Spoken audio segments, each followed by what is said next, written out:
Good morning, children. Today we will revise chapter 3 of civics, how the state government works.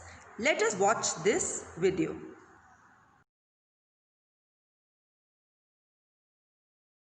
Good morning, children. I hope you all are fit and healthy.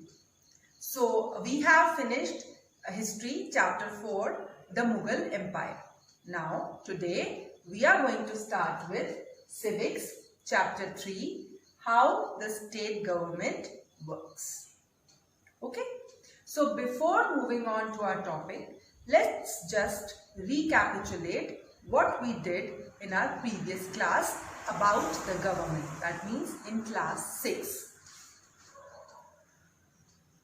So children, let us first find out the answers to these questions.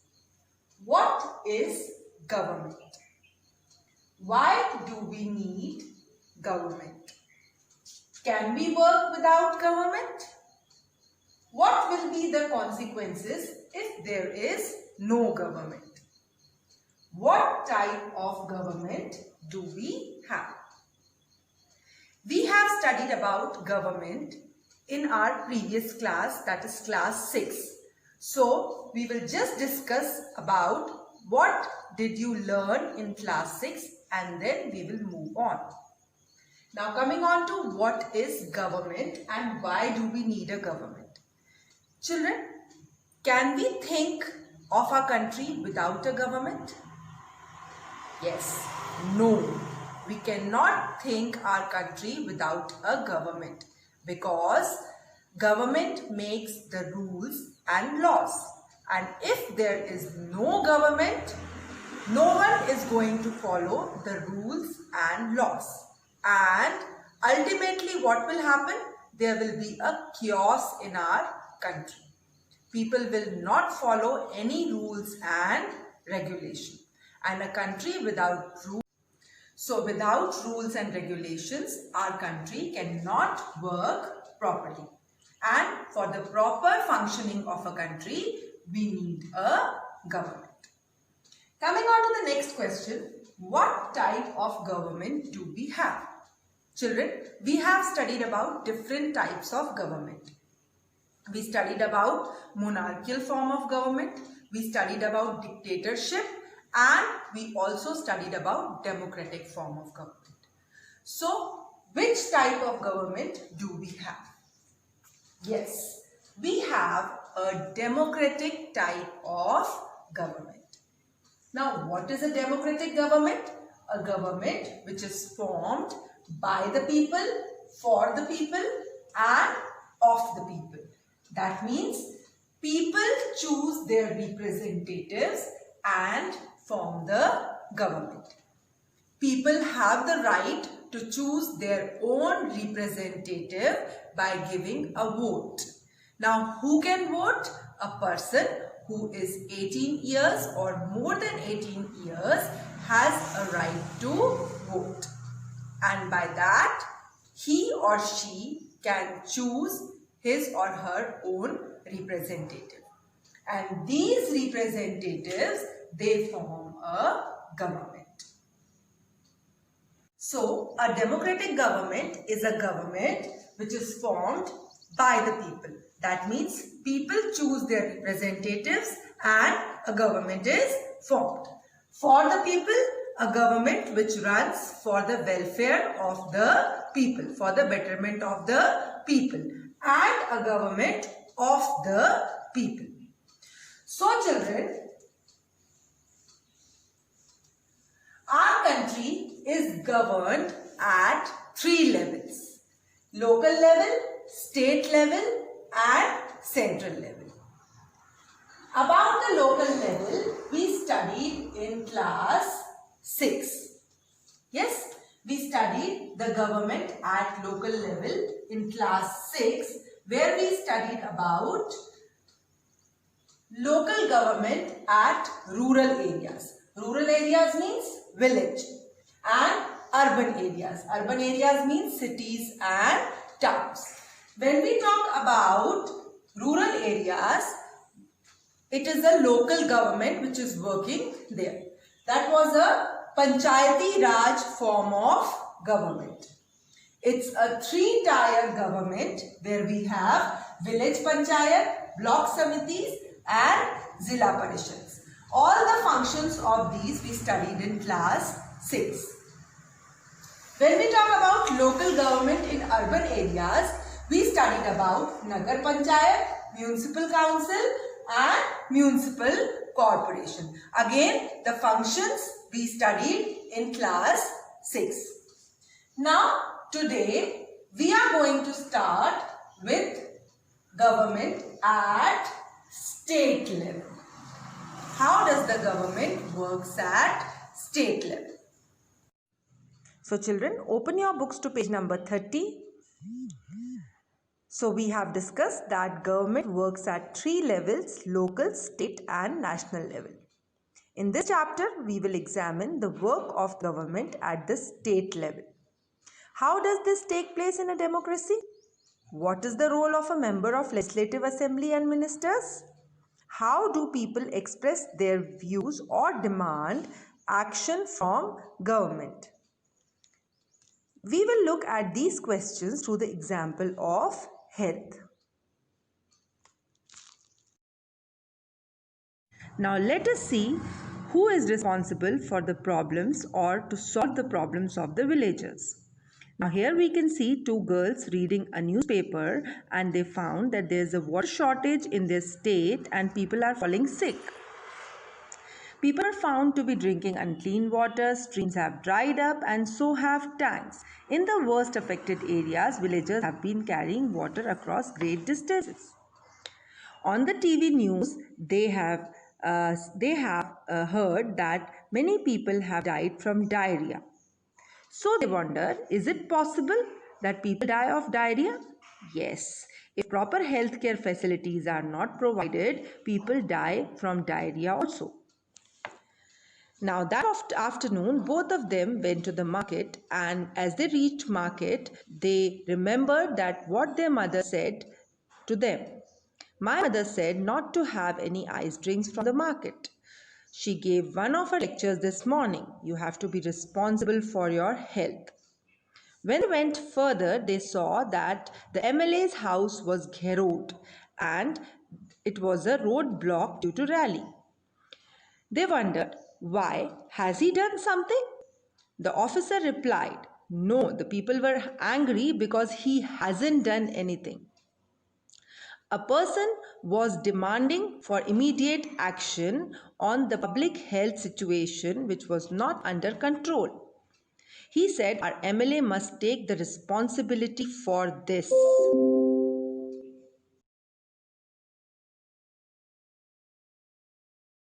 So in the above clipping, we have studied about or we have read about the village of Patalpuram. We have read that what are the problems of the people of village.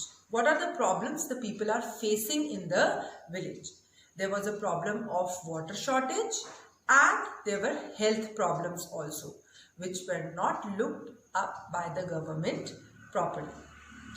So children, have you heard the words like collector, officer, medical officer, etc.? Yes, you might have. But have you heard about the word MLA, which we have read in the above clipping? Do you know who is the MLA of your area? Which party does he or she belongs to? So children, find out the answers for these questions and we will discuss these questions in the next class. Children, your today's assignment is you have to find the answers for these questions. Thank you children and have a nice day. Good morning children. Today we will continue with Civics Chapter 3, How the State Government Works. Children, in the previous class, we've studied our country is governed at 3 levels, that is local, state and central level. About local level, we've studied in class 6th, local government in the rural and urban areas. We have started with state government. Now, first question is, who is an MLA? MLA is the member of Legislative Assembly. Now children, just as we have a house of the people, the same way we have a Legislative Assembly or Vidhan Sabha in every state. And it is constituted of members, MLAs, elected by the people of that state. So, a member of Legislative Assembly, MLA, is a representative elected by the voters of an electoral district, that is constituency, to the legislation of a state in the Indian system of government. MLA belongs to a particular state and attends the assembly of that respective state, and the matters regarding that state are discussed. Now, what is a constituency? Every state is divided into smaller areas called constituencies, which is a specified area covering one or more district. Each such constituency has an elected representative who is a member of the Legislative Assembly.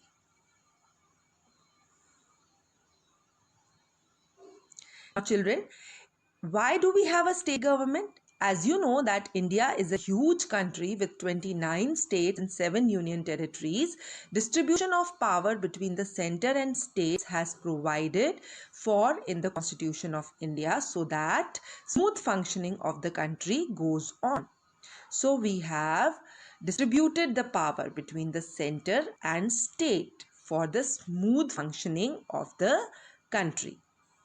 The state legislature consists of the governor and one or two houses. In states where there are two houses, there is a legislative council and a legislative assembly. The Legislative Council, Vidhan Parishad, is the upper house, and Legislative Assembly, Vidhan Sabha, is the lower house of the state legislature. Now children, the state having one house, it is called as unicameral, and the state having two houses is known as bicameral. Got it? So the state which is having only one house, that is either Vidhan Parishad or Vidhan Sabha, it is unicameral, and the other is bicameral where we have two houses. I'll repeat, the Legislative Council or the Vidhan Parishad is called the upper house and the Legislative Assembly is called the lower house. Now, how is the government formed in state? After the elections of Legislative Assembly, the political party whose MLAs won more than half the number of constituencies in a state is said to be in a majority and has the first right to form the government of the state. And the leader of the majority party is appointed as the chief minister by the governor. Now children, when no single party have a clear majority, different parties may join together to form a coalition government. Sometimes it happens that one party does not get majority of the votes. So different parties, they join together and they form a coalition government. That is called as coalition government.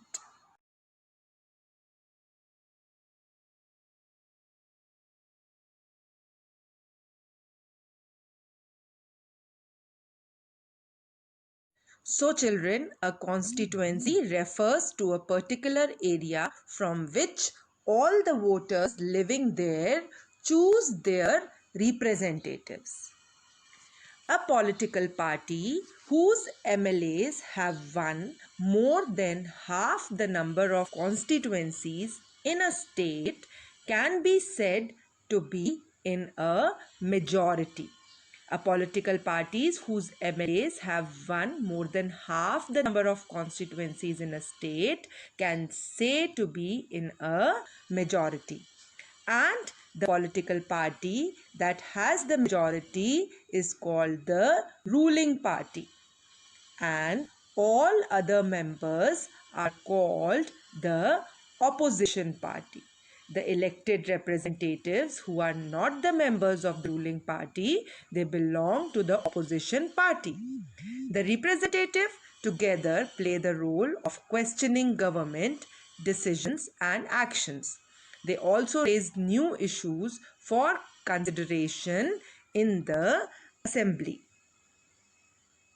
A legislative assembly is a place where all the MLAs, whether from the ruling party or from the opposition, meet to discuss various things. The debate is generally held in the assembly to discuss current problems. During debate, the MLAs can express their opinions and ask questions related to the issue or give suggestions about what should be done by the government. You can see the picture of a legislative assembly. Here the debate goes on.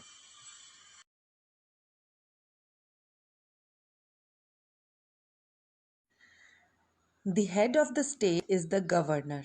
He or she is appointed by the central government to ensure that the state government works within the rules and regulations of the constitution. After the elections, the MLAs belonging to the ruling party will elect their leader, who will become the chief minister. The chief minister then selects other people as ministers. After the elections, it is the governor of the state who appoints the chief ministers and other ministers. The chief minister and other ministers have the responsibility of running various government departments or ministries. They have separate offices. Let's review, children, what we studied today. I have provided some additional information. You can read it.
I hope, children, you enjoyed the class.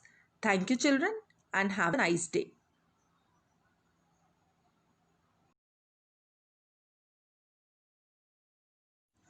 Hope you all have understood the topic very well. If you have got any doubts, we will discuss it in the online class. Thank you, children.